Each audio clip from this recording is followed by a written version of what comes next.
இன்றைய இந்த சமாதான அழைப்பில் நான்காவதாக ஓமானும் பங்கெடுத்திருக்கிறது.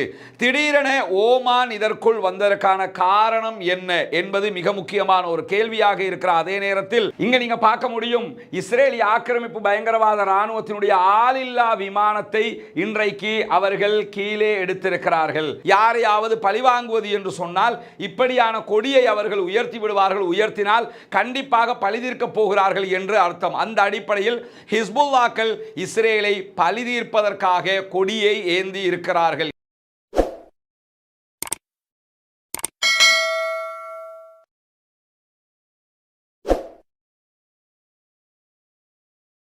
அஸ்ஸலாமு அலைக்கும் வரஹ்மத்துல்லாஹி வபரகாத்துஹு. பேரன்பிற்கினிய சகோதர சகோதரிகளே, உங்கள் அனைவர் மீதும் ஏக இறைவனுடைய அமைதியும் கருணையும் உண்டாகட்டுமாக என்கிற உயரிய பிரார்த்தனைகளோடு 308வது நாளாக காசாவிலும் காசாவை ஒட்டிய பாலஸ்தீன பெருபூமிகளிலும் என்னவெல்லாம் நடக்கிறது என்கிற செய்திகளைத்தான் இன்றைக்கும் நாம் பார்க்க இருக்கும். இன்றைய இந்த நிகழ்ச்சிக்கு செல்வதற்கு முன்பதாக நமக்கெல்லாம் தெரியும், கடந்த சில நாட்களாக நாம் உங்களுக்கு மத்தியிலே சொல்லி வரக்கூடிய ஒரு முக்கியமான பாலஸ்தீன விடுதலை பேரணி தான் பொத்துவில் தொடக்கம் ஏராவூர் வரைக்குமான பேரணி.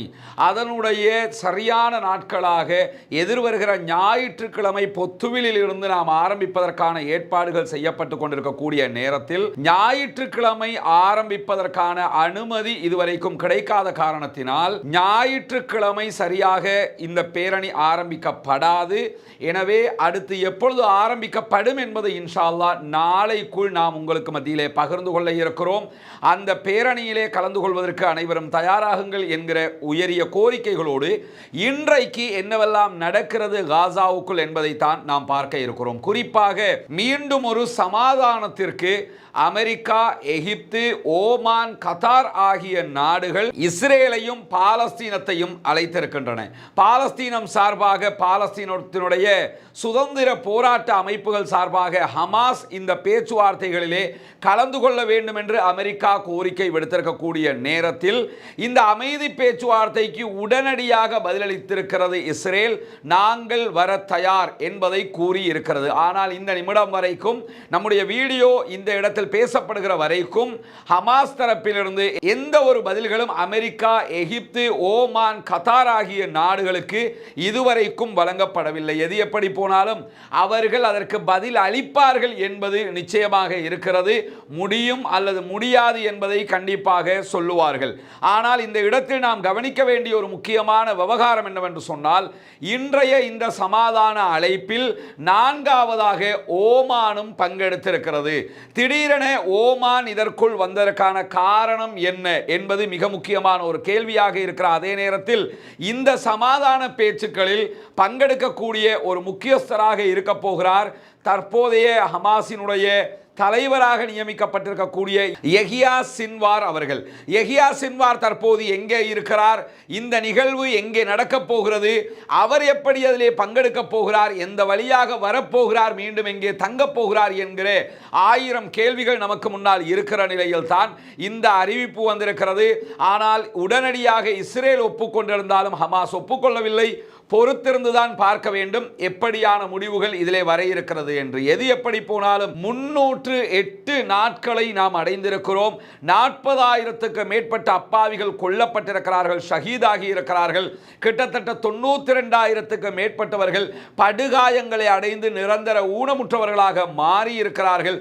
முழு காசாவும் வாழ தகுதியற்ற மையமாக மாற்றப்பட்டிருக்கிறது. உணவுகள் இல்லை, மருந்துகள் இல்லை, எதுவுமே இல்லை என்கிற நிலையில் அங்கிருக்க மக்கள் பசியிலே உயிரிழக்கக்கூடிய நிலையும் ஏற்பட்டிருக்கக்கூடிய அதே நேரத்தில் தற்போது ஏற்பட்டிருக்கக்கூடிய படுபயங்கரமான நிலைதான் காசாவிலே இருக்கக்கூடிய மக்களுக்கு மத்தியிலே போலியோ என்கிற நோய் பரவிக்கொண்டிருக்கிறது. அதிலும் போலியோவில் பல வகையான நோய் கிருமிகள் இருப்பதாக சொல்லப்படுகிறது. தற்போது அங்கிருக்கக்கூடிய சுகாதாரமற்ற சூழ்நிலை காரணமாக போலியோவோடு சேர்த்து புதுவிதமான சொறி அல்லது சிரங்கும் பரவிக்கொண்டிருக்கிறது என்கிற செய்திகளை உலக சுகாதார மையம் அறிவித்திருக்கிறது. சுமார் 11 லட்சத்துக்கு மேற்பட்டவர்கள் இந்த நோயினால் பாதிக்கப்பட்டிருக்கலாம் என்கிற அச்சமும் வெளியிடப்பட்டிருக்கிறது. ஒருபுறம் யுத்தம், ஒருபுறம் உணவு இல்லை, மறுபுறம் மருந்துகள் இல்லை, மறுபுறமாக தற்போது உயிரிழப்புகளுடைய பட்டியல் நீண்டு கொண்டிருக்கக்கூடிய நேரத்தில் போலியோ என்கிற தொற்றும் பரவ ஆரம்பித்திருக்கிறது என்கிற செய்திகள் அவர்களுக்கு இடிக்கு மேல் இடியாக விழுந்து கொண்டிருக்கிறது. அல்லாஹ்வை தவிர வேறு யாரும் அவர்களை காப்பாற்ற முடியாது. வல்ல ரஹ்மானிடத்திலே கையேந்த மறந்து விடாதீர்கள் என்றுதான் நாம் இங்கே கோரிக்கை விடுக்க முடியும். இப்படியான நேரத்தில் தான் இன்றைய தினமும் 2 பாடசாலைகள் மீது தாக்குதல்களை நடத்தியிருக்கிறது இஸ்ரேலிய ஆக்கிரமிப்பு பயங்கரவாத இராணுவம். குறிப்பாக கடந்த ஒரு வாரத்திற்குள்ளாக 9 பாடசாலைகள் மீதே தாக்குதல்களை நடத்தியிருக்கிறார்கள் இஸ்ரேலிய ஆக்கிரமிப்பு பயங்கரவாத இராணுவத்தை சேர்ந்தவர்கள். எனவே பாடசாலைகள் என்பது எந்த வகையிலும் யுத்தத்தின் இலக்காக இருக்கக்கூடாது என்கிற சர்வதேச விதியையும் மீறி அவர்கள் இந்த தாக்குதல்களை நடத்தி வருகிறார்கள் என்கிற செய்திகள் இன்றைக்கு பதிவு செய்யப்பட்டிருக்கக்கூடிய நேரத்தில் இன்றைய தினம் இதுவரைக்கும் காசாவுக்குள் சுமார் 8 பேர் கொல்லப்பட்டிருக்கிறார்கள், ஷஹீதாகி இருக்கிறார்கள் என்கிற செய்திகளும் பதிவாகி இருக்கிறது. காசாவிலே ஒருவரும் கொல்லப்படாத நாள் என்றொரு நாள் வராதா என்று ஏங்குகிற அளவுக்கு தினம்தோறும் 8 பேர், 10 பேர், 30 பேர், 50 பேர், 200 பேர், 700 பேர் என்று ஒவ்வொரு நாளும் கொத்து கொத்தாக அப்பாவிகள் கொல்லப்படுவது நிறுத்தப்பட வேண்டும் என்கிறது சர்வதேச சமூகம் என்பதையும் நாம் இந்த இடத்திலே கவனிக்க கடமைப்பட்டிருக்கிறோம். இப்படியான நேரத்தில் தான் காசாவுக்குள்ளே நடந்து வரக்கூடிய பாரிய சண்டைகளில் இன்றைய தினமும் இஸ்ரேலிய ஆக்கிரமிப்பு பயங்கரவாத இராணுவத்திற்கு எதிராக நேரடியாக பலவிதமான மோதல்களில் ஈடுபட்டிருக்கிறது அங்கிருக்கக்கூடிய பாலஸ்தீன சுதந்திர அமைப்புகள். அதே நேரத்தில் இன்றைக்கு ISW, CTP ஆகிய சர்வதேச வார்கண்காணிப்பு அமைப்புகள் மிக முக்கியமான ஒரு செய்தியை வெளியிட்டு இருக்கிறார்கள். அது என்ன செய்தி என்று சொன்னால், காசாவிலே இருக்கக்கூடிய பாலஸ்தீன சுதந்திர அமைப்புகள் தொடர்ச்சியாக இஸ்ரேலிய இராணுவத்தை நோக்கி பாரிய தாக்குதல்களை நடத்துகிறார்கள். அதிலும் குறிப்பாக அவர்கள் இஸ்ரேலிய இராணுவத்தை நோக்கி டேப் பண்ணக்கூடிய, தடுத்து நிறுத்தக்கூடிய, அவர்களை எதிர்பாராமலேயே அவர்களை மாட்டுவிக்கக்கூடிய புதுவிதமான தாக்குதல்களை ஆரம்பித்திருக்கிறார்கள். நேற்றைய தினம் நாம் போட்டு காட்டிய வீடியோவில் அதுதான் பதிவு செய்யப்பட்டிருந்தது. அவர்கள் எந்த இடத்தையாவது தாண்டி வரும்போது முன்கூட்டியே அந்த இடங்களில் அவர்கள் அதற்குரிய தாக்குதல் யுக்திகளை ஏற்பாடு செய்துவிட்டு தொலைவில் இருந்து ரிமோட் கண்ட்ரோல், வயர்லெஸ் அல்லது வயரோடு கூடிய தாக்குதல்களை அவர்கள் நடத்துகிறார்கள். இந்த தாக்குதல் நடத்தக்கூடிய இந்த புதுவிதமான ஆயுதம் அவர்களுக்கு எங்கிருந்து கிடைத்தது என்கிற கேள்விக்கு இன்றைக்கு ISW என்கிற வார் கண்காணிப்பு அமைப்பு பதில் சொல்லி இருக்கிறது. அந்த ஆயுதங்கள் அவர்களுக்கு வேறு எங்கிருந்தும் கிடைக்கவில்லை. காசாவுக்குள் போடப்பட்ட, இஸ்ரேலால் போட்டு அழிக்கப்பட்ட பங்கர் பஸ்டர் பாம் என்று சொல்லக்கூடிய பங்கர்களை, பூமிக்கு கீழாக இருக்கக்கூடிய ஹமாஸினுடைய பங்கர்களை அழிப்பதற்காக போடுவதற்கு பயன்படுத்தப்பட்ட குண்டுகளில் இருந்துதான் இந்த குண்டுகளை அவர்கள் தயாரிக்கிறார்கள் என்கிற செய்தி இன்றைக்கு ஆச்சரியம் அளிப்பதாக இருக்கிறது. இத்தனை நாள் தாக்குதல்கள், 300 நாள் தாக்குதல்களை தாண்டி விட்டோம், 308வது நாளிலே இருக்கிறோம், 10 மாதங்களை தாண்டி இருக்கிறோம். ஹமாஸினுடைய தலைவர் இஸ்மாயில் ஹனியா கொல்லப்பட்டிருக்கிறார். இப்படியான நிலையில் கூட புது வகையான ஆயுதங்களை தயாரிப்பதில் கூட ஹமாஸ் முன்னிலையில் இருக்கிறது என்பதுதான் வார் கண்காணிப்பு அமைப்புகளே மூக்கின் மேல் கை வைக்கக்கூடிய ஆச்சரியமாக இருக்கிறது. அந்த வகையில் பங்கர் பிளாஸ்டர் பாம்களை எப்படி இவர்கள் பயன்படுத்தி இருப்பார்கள் என்றால், இன்றைக்கு மர்வான் பிஷாரா போன்ற ஆய்வாளர்களும் அதே நேரத்தில் இராணுவத்துறையில் இருக்கக்கூடிய ஆய்வாளர்களும் சொல்லக்கூடிய ஒரு செய்திதான், போடப்படுகிற எல்லா குண்டுகளுமே வெடித்து சிதறும் என்று அர்த்தம் அல்ல. போடப்படுகிற பல குண்டுகள் வெடிக்காமலேயே இருந்துவிடும். இந்த வெடிக்காத குண்டுகளை லாவகமாக எந்த விதமான ஆபத்துகளும் ஏற்பட்டு விடாமல் துல்லியமாக கைப்பற்றிக் கொள்கிறது ஹமாஸ். ஏன்னா போட்டு வெடிக்காத குண்டுகளை மீள எடுத்து அதை கலட்டி அதை திரும்ப பயன்படுத்துவது என்பது சாதாரண விஷயம் அல்ல. நம்ம ஆரம்ப கட்டத்தில், இந்த யுத்தத்தினுடைய ஆரம்ப கட்டத்தில் சொன்ன ஒரு செய்தி தான், ஹமாஸினுடைய வெற்றியாக பார்க்கப்படுவது என்னன்னு சொன்னா, அவர்களே ஒரு ஆயுதத்தை தயாரிப்பது என்பது அல்ல. அவங்கள்ட்ட இருக்கக்கூடிய ஸ்பெஷல், அவர்களோடு இருக்கக்கூடிய என்ஜினியர்கள் செய்யக்கூடிய ஸ்பெஷல் செயல்பாடு என்னன்னு சொன்னா, இருக்கக்கூடிய ஆயுதங்களை, ஏற்கனவே செய்யப்பட்ட ஆயுதங்களை எடுத்து என்ன பண்ணுவாங்கன்னா, அதை கலட்டி பிரித்து மேஞ்சி அதிலிருந்து அவர்கள் மீண்டும் ஒரு புது வகையான ஆயுதத்தை தயாரிக்கிறார்கள், அதை மேம்படுத்துகிறார்கள். ஏற்கனவே இருக்கக்கூடிய ஒரு ஆயுதத்தை எடுத்து அதை அதை மேம்படுத்தி தயாரித்து அதன் மூலமாகத்தான் தாக்குதல்கள் நடத்துகிறார்கள். பங்கர் பஸ்டர் பாம் என்பது மிக ஆபத்தான குண்டுகளில் ஒன்று. அதையே பிரித்து மேஞ்சி புதிய ஆயுதத்தை செய்கிறானா இருந்தால் அவர்கள் எவ்வளவு வலுவான ஒரு இராணுவமாக இருக்கக்கூடும். அல்லாஹ் நாடி எதிர்காலங்களிலே பாலஸ்தீனம் தனிநாடாக பரிணமிக்கிற போது பாலஸ்தீனத்தினுடைய இராணுவம், பாலஸ்தீனத்தினுடைய உளவு பிரிவு, பாலஸ்தீனத்தினுடைய அத்தனை கட்டமைப்புகளும் உலகமே ஆச்சரியப்படுகிற அளவுக்கு இருக்குமா இல்லையா என்கிற கேள்விகளே எழுகிற அளவுக்கு அவருடைய செயல்பாடுகள் முக்கியமாக மாறி இருக்கிறது என்பதை நாம் பார்த்து கொள்ள முடியும். அந்த வகையில் தான் இன்றைய தினம் கான் யூனுஸ் பகுதிகளில், தெற்கு காசாவாக இருக்கக்கூடிய கான் யூனுஸ் பகுதிகளில் 4க்கு மேற்பட்ட இடங்களில் இஸ்ரேலிய ஆக்கிரமிப்பு பயங்கரவாத இராணுவத்தோடு அங்கிருக்கக்கூடிய பாலஸ்தீன சுதந்திர போராளிகள் மோதல் நிலையை கடைபிடித்திருக்கிறார்கள். நேருக்கு நேர் துப்பாக்கி சூடுகளை நடத்தியிருக்கிறார்கள். அதே நேரத்தில் நிறைய ஏவுகணை தாக்குதல்கள் நடத்தப்பட்டிருக்கிற அந்த வீடியோக்களை நம்ம பார்க்க இருக்கிற அதே நேரத்தில் நார்த் காசா, வடக்கு காசா பகுதிகளிலும் இன்றைக்கு பாரிய தாக்குதல்களை நடத்தியிருக்கிறார்கள். அது எப்படி என்கிற வீடியோக்களை நாம் பார்த்து விடுவோம். இங்க நீங்க பார்க்க முடியும், இஸ்ரேலிய ஆக்கிரமிப்பு பயங்கரவாத இராணுவத்தினுடைய ஆளில்லா விமானத்தை இன்றைக்கு அவர்கள் கீழே எடுத்திருக்கிறார்கள். இங்க நீங்க பார்க்கலாம், அவங்க பறக்கிற காட்சியை காட்டுறாங்க. ஆளில்லா விமானம் வரக்கூடிய காட்சியை காட்டுறாங்க. அதை இன்றைக்கு அவர்கள் தரையிறக்கி இருக்கிறார்கள். இங்க நீங்க பார்க்கலாம், எந்த விதமான ஆபத்தும் இல்லாமல் அதை தரையிறக்கி இருக்கிறார்கள். மீள இவர்களுக்கு அதை பயன்படுத்த முடியும். அந்த அளவுக்கு துல்லியமாக அதை கீழே இறக்கி இருக்கக்கூடிய காட்சிகளை தான் இன்றைக்கு அல் குதுஸ் பிரிகேட் வெளியிட்டிருக்கிறது. இங்க நீங்க பாருங்க, உறுதியாக இருக்கக்கூடிய எந்த விதமான சேதமும் இல்லாமல் அந்த உளவு பார்க்கக்கூடிய கருவியை அவர்கள் கீழே இறக்கி இருக்கிறார்கள். இதில் என்ன கவனிக்கணும் என்று கேட்டா, இதை வச்சு கூட எங்க கஸ்ஸாம் பிரிகேடினுடைய ஆட்கள் இருக்கிறார்கள் என்பதை கண்டுபிடிக்க முடியாத அளவுக்கு கேவலமான ஒரு இராணுவமாக இஸ்ரேல் இராணுவம் இருக்கிறது. சரியா இருந்தால் நம்முடைய உளவு விமானத்தை கடத்திட்டாங்க, அது எங்க இருக்குது என்கிறத அவர்கள் கண்டுபிடித்து அவர்களை அழிக்க வேண்டி இருக்கக்கூடிய நேரத்தில் அதை கூட அவர்களால் செய்ய முடியாமல் இருக்கிறது என்பதை நாம் அவதானிக்க முடியும். அத்தோடு இங்க பாருங்க, சில புகைப்படங்களை அவர்கள் வெளியிட்டிருக்கிறார்கள். இஸ்ரேல் இராணுவம் எங்கெல்லாம் இருக்கிறது என்கிற காட்சிகள் அவர்களுடைய உளவு அமைப்பை வைத்தே நாங்கள் கண்டுபிடித்திருக்கிறோம் என்கிற வகையில் போட்டிருக்கிறாங்க. இது ஒரு எச்சரிக்கையாக விடுக்கப்பட்டிருக்கக்கூடிய ஒரு செய்தியாகவும் இருக்கிறது. கஸ்ஸாம் பிரிகேட் வெளியிட்டிருக்கக்கூடிய இன்னும் சில வீடியோக்களை நீங்க பார்க்கலாம். மெர்காவா டேங்குகளை அவங்க யாசின் 105 மூலமாக அழிக்கக்கூடிய காட்சிகள் இன்றைக்கும் பதிவு செய்யப்பட்டிருக்கிறது. ரொம்ப பக்கத்தில் நின்று தாக்குதல் நடத்தி அதை அழிக்கக்கூடிய காட்சிகளை அவர்கள் பதிவு செய்திருக்கிறார்கள். அதைத்தான் நீங்கள் பார்க்கிறீர்கள். இன்றைக்கு பல இடங்களில் இப்படியான தாக்குதல்கள் நடத்தப்பட்டிருக்கு. இங்க நீங்க பார்க்கலாம், இன்னொரு மெர்காவா டேங்க் போய்கொண்டிருக்கிறது. அந்த டேங்க் மேலையும் தாக்குதல் நடத்தக்கூடிய காட்சிகளை அவங்க காட்டியிருக்கிறாங்க. ஆனால் இது யாசின் 105 மூலமாக நடத்தப்பட்ட தாக்குதல் அல்ல, வேறொரு விதமான ஆயுதத்தினூடாக அந்த தாக்குதலை நடத்தி இருக்கிறார்கள். அதனுடைய காட்சிகளையும் அவர்கள் இங்கே வெளியிட்டிருக்கிறார்கள். அதே மாதிரி பார்த்தீங்கன்னா, இன்னைக்கு நிறைய இடங்களில் இதே மாதிரி தாக்குதல்களை அவர்கள் நடத்தி இருக்கிறார்கள். இந்த மெர்காவா டேங்குகள் ஒவ்வொன்றும் சுமார் 33,000 மில்லியன் செலவழித்து செய்யக்கூடிய பெரிய அளவுக்குண்டான பாதுகாப்பாக பார்க்கப்படக்கூடியது என்று சொல்லப்படுங்க. பாருங்க, ஒருத்தர் ஓடி போறாரு, அந்த ஷாவாத் என்கிற ஒரு ஆயுதத்தை அவர்கள் அங்கே வச்சுக்கிட்டு வருவாங்க. வச்சுக்கிட்டு வந்ததோடு அது வெடிக்கும். ஏன்னா ரொம்ப பக்கத்தில் அதை வச்சு தான் தாக்குதல் நடத்த முடியும் என்கிற வகையில் அவ்வளவு பெரிய, அவ்வளவு பிரம்மாண்டமான மெர்காவா டேங்குகளை பக்கத்தில் போய் வைத்து விட்டு வந்து அழிக்கக்கூடிய வேலையை கஸ்ஸாம் பிரிகேடும் அல் குதுஸ் பிரிகேடும் அங்கிருந்து கொண்டு செய்கிறார்கள் என்கிற காட்சிகள் இன்றைக்கு பதிவாகி இருக்கிறது. இந்த வீடியோவில் நீங்க பார்க்கலாம், நிறைய ஏவுகணை தாக்குதல்களை இஸ்ரேலுடைய அஷ்தோத் நகரை நோக்கி இன்றைக்கு கஸ்ஸாம் பிரிகேட் நடத்தி இருக்கிறார்கள். அதனுடைய காட்சிகளை தான் நீங்க பார்க்குறீங்க. ஏவுகணை தாக்குதல்கள் சரமாரியாக ஏவப்படக்கூடிய காட்சி. அதே நேரத்தில் அவர்களுடைய அயன்டோம் இருக்கிறது என்று சொல்கிறார்கள். அயன்டோம் இந்த ஏவுகணைகள் எதையுமே இன்டர்பிரேட் பண்ணல, அதை எதையுமே தடுக்கவில்லை என்பதும் இன்றைக்கு வெளியாகி இருக்கக்கூடிய செய்தியாக இருக்கிறது. இந்த காட்சியை நீங்க பார்க்க முடியும். இன்றைக்கும் காசாவிலே இருக்கக்கூடிய மக்கள் 20வது தடவையாக வெளியேற்றப்படுகிற காட்சி தான் இது.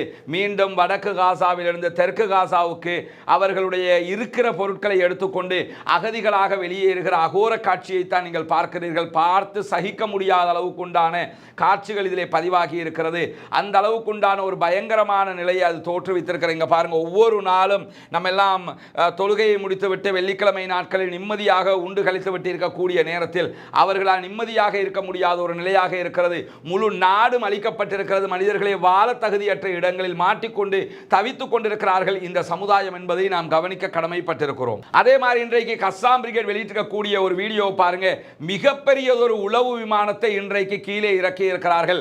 அதைத்தான் அவங்க காட்டுறாங்க. இதுவரைக்கும் கைப்பற்றப்பட்ட உளவு விமானங்கள்ல ரொம்ப பெரிய ஒரு உளவு விமானம் விமானமாக இருக்கிறது. இங்க நீங்க பார்க்கலாம், ரொம்ப துல்லியமாக ஒவ்வொருவரையும் அவதானிக்கக்கூடிய ஒரு உளவு விமானம் இது.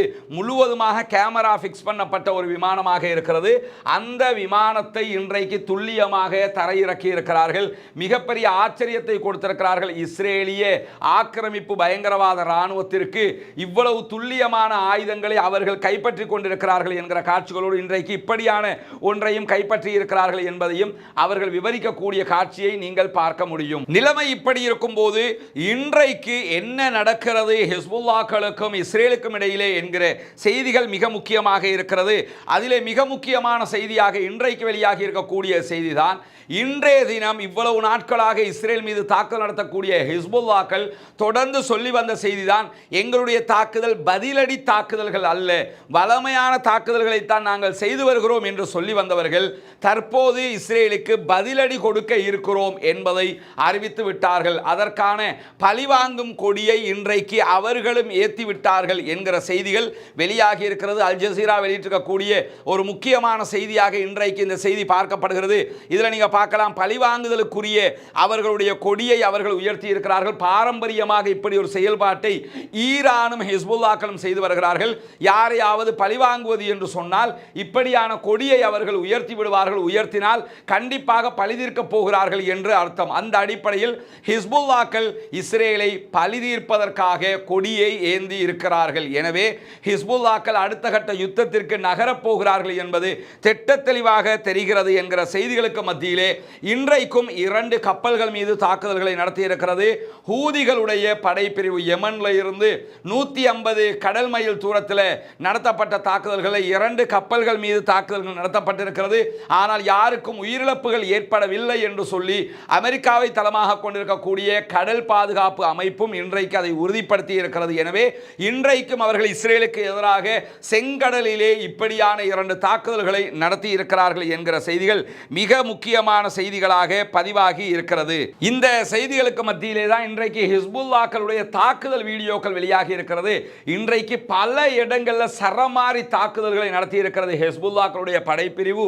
இங்க நீங்க பார்க்கலாம், இஸ்ரேலுடைய ராணுவ இலக்குகளை நோக்கி அவர்கள் தாக்குதல் நடத்தக்கூடிய காட்சிகள் தான் இந்த வீடியோக்களிலே பதிவு செய்யப்பட்டிருக்கிறது. மிக முக்கியமாக ஷமாக்கா என்கிற இஸ்ரேலுடைய மிக முக்கியமான ராணுவ தளத்தில் இந்த தாக்குதல் நடத்தப்பட்டிருக்கிறது.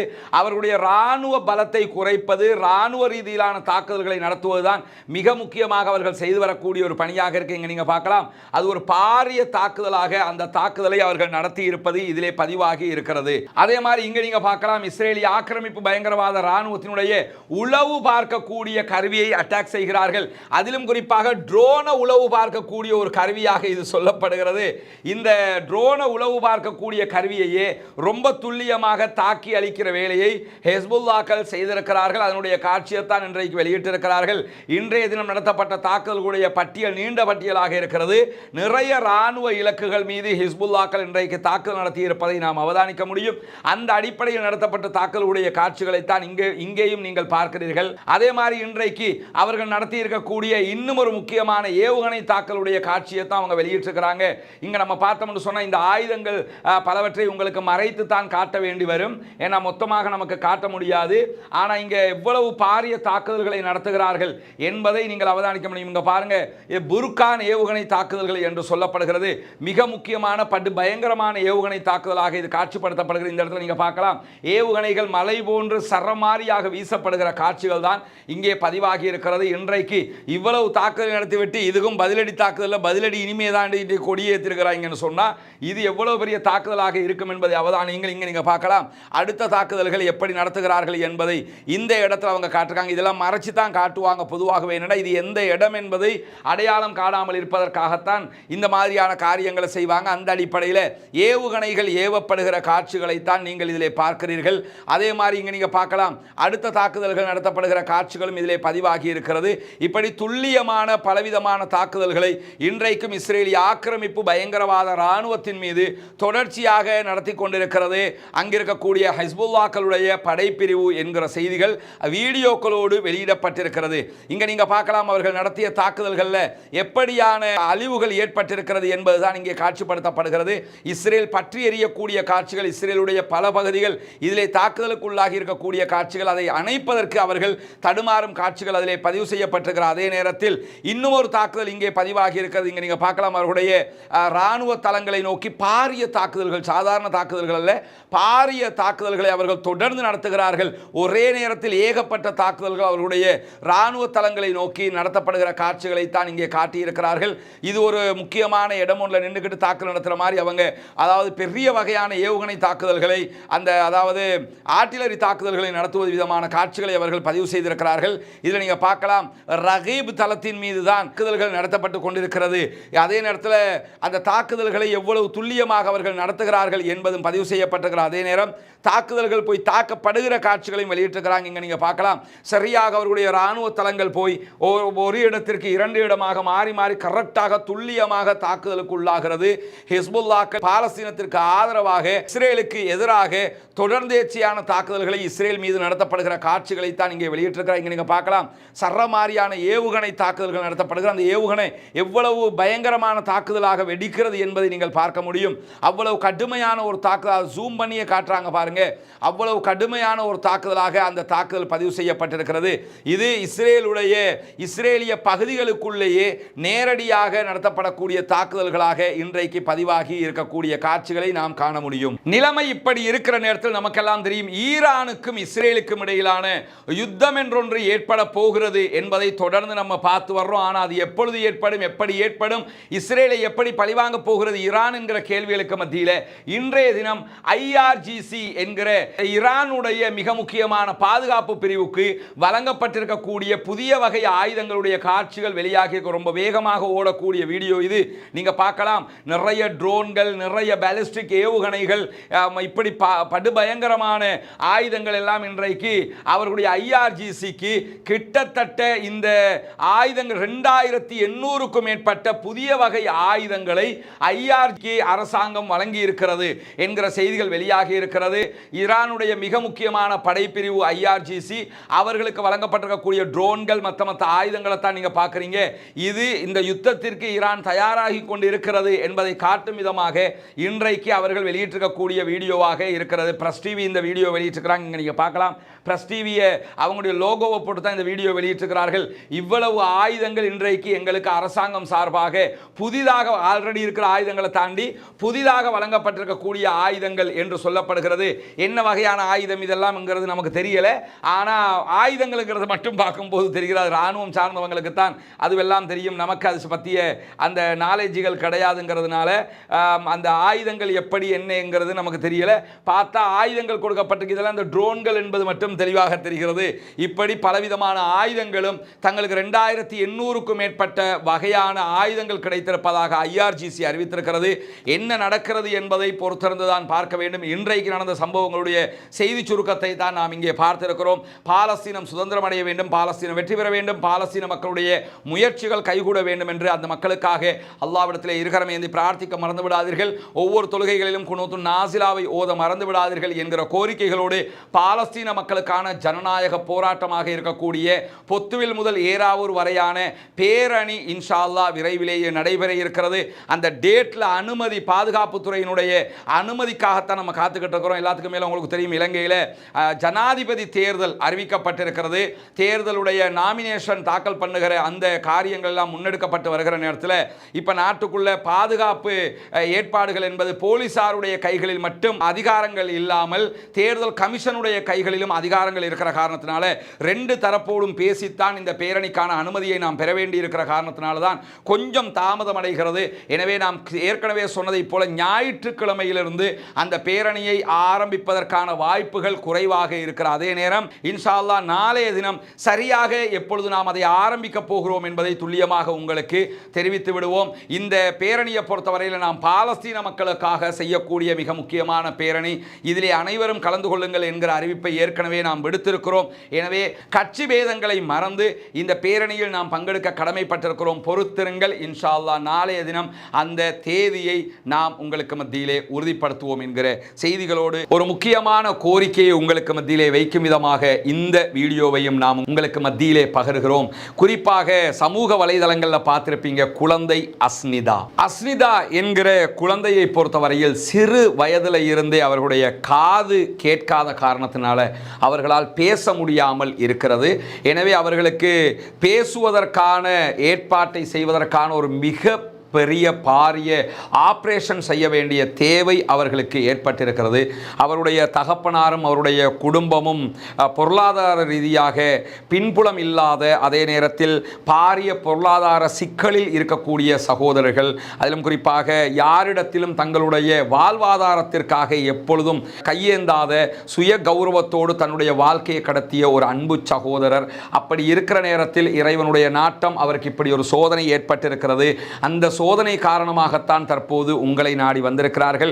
பல சமூக வலைதளங்களிலும் அவர்களுடைய வீடியோக்கள் நீங்கள் பார்த்துருப்பீங்க. இப்போ கூட நீங்கள் என்னுடைய குரல் பதிவுக்கு முன்பதாக அந்த வீடியோக்களை நீங்கள் பார்க்க முடியும். அந்த சிறுமியினுடைய சிரிப்பலைகளை நீங்கள் காண முடியும். அவள் பாடசாலை செல்கிற அழகான காட்சிகளை நீங்கள் பார்க்க முடியும். நம்முடைய குழந்தை எப்படி ஒவ்வொரு நாளும் பாடசாலை செல்கிறதோ, நம்மோடு எப்படி கொஞ்சி விளையாடுகிறதோ, அதே போன்றே கொஞ்சி விளையாடி திரியக்கூடிய ஒரு அழகான பச்சிலம் குழந்தை சிறுமி அஸ்னிதா. ஆனால் அவருக்கு காது கேட்காமல் இருக்கிறது, அதனால் வாய் பேச முடியவில்லை. சிறுமி அஸ்னிதாவினுடைய குரலை கேட்பதற்கு அவருடைய குடும்பம் மட்டுமல்ல, நாம் அனைவருமே ஆவலாக இருக்கிறோம். எனவே அவருடைய குரலை நாம் கேட்க வேண்டுமென்றால் அவருக்கு காது செவிகள் கேட்க வேண்டி இருக்கிறது. காது கேட்கிற போது அவருடைய குரல் வளம் கிடைத்துவிடும் என்கிறது மருத்துவ ஆய்வுகள். எனவே அவருடைய மருத்துவ சத்திர சிகிச்சை 3 நாட்களுக்குள் நடைபெற இருக்கிறது. பெரும் தொகை பணம் தேவைப்பட்ட நேரத்தில் உங்களை நாடித்தான் சமூக வலைதளங்களூடாக அவருடைய தகப்பனார் கோரிக்கைகளை வைத்திருந்தார். இப்பொழுது அவருக்கு தேவையான பெரும்பகுதி செல்வங்கள் கிடைத்து விட்டாலும் 3 நாட்களுக்குள் 3 மில்லியன் 30 லட்சங்கள் பணம் தேவைப்படுகிறது. எனவே அந்த 30 லட்சம் பணங்களை உங்களால் முடிந்தவர்கள் எவ்வளவு முடியுமோ அவ்வளவு அந்த குழந்தைக்காக கொடுத்து உதவுங்கள்.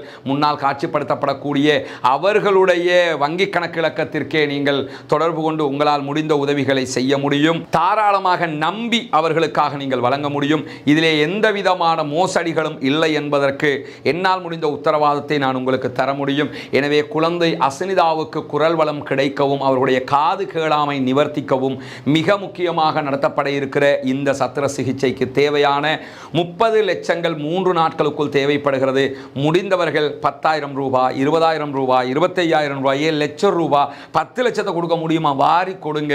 தாராளமாக சதக்கத்துல் ஜாரியாவாக மரணத்திற்கு பிறகு உங்களுக்கு அஸ்னிதாவுக்கான உதவி சொர்க்கம் செல்வதற்கு வழி சேர்க்கும் என்பதில் எவ்வித சந்தேகமும் கொள்ள தேவையில்லை. குறிப்பாக இத்தகுன்னார வலோ பிஷிக்கு தம்ரா என்றார்கள் ரசூலுல்லாஹி ஸல்லல்லாஹு அலைஹி வஸல்லம் அவர்கள். ஒரே ஒரு பேரிச்சம் கனியினுடைய துண்டுதான் உங்களிடத்தில் இருந்தாலும் அதை சதக்கா செய்து நரகத்தை பாதுகாத்துக் கொள்ளுங்கள் என்று சொன்னார்கள். எனவே நரகத்தை விட்டு பாதுகாப்பு தேடுவதற்கான ஒரு அரிய வாய்ப்பாக சிறுமி அஸ்னிதாவினுடைய இந்த விவகாரம் மாறியிருக்கிறது. தயவு செய்து இறைவனுடைய திருப்பொருத்தத்தை நாடி நமது பிள்ளையாக நினைத்து, உங்கள் பிள்ளையாக நினைத்து அந்த குழந்தைக்கு உதவி செய்ய மறந்து விடாதீர்கள். எந்த சந்தேகமும் கொள்ளாமல் நீங்கள் வாரி வழங்க முடியும். அது தொடர்பான செய்திகளை பரிசீலித்து விட்டுத்தான் நாமும் இந்த வீடியோவை உங்களுக்கு மத்தியிலே பகிர்கிறோம்.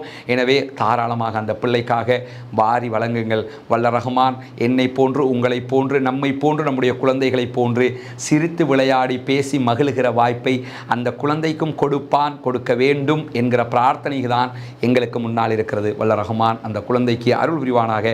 வாஹிர் தஅவானா அல்ஹம்துலில்லாஹி ரப்பில் ஆலமீன்.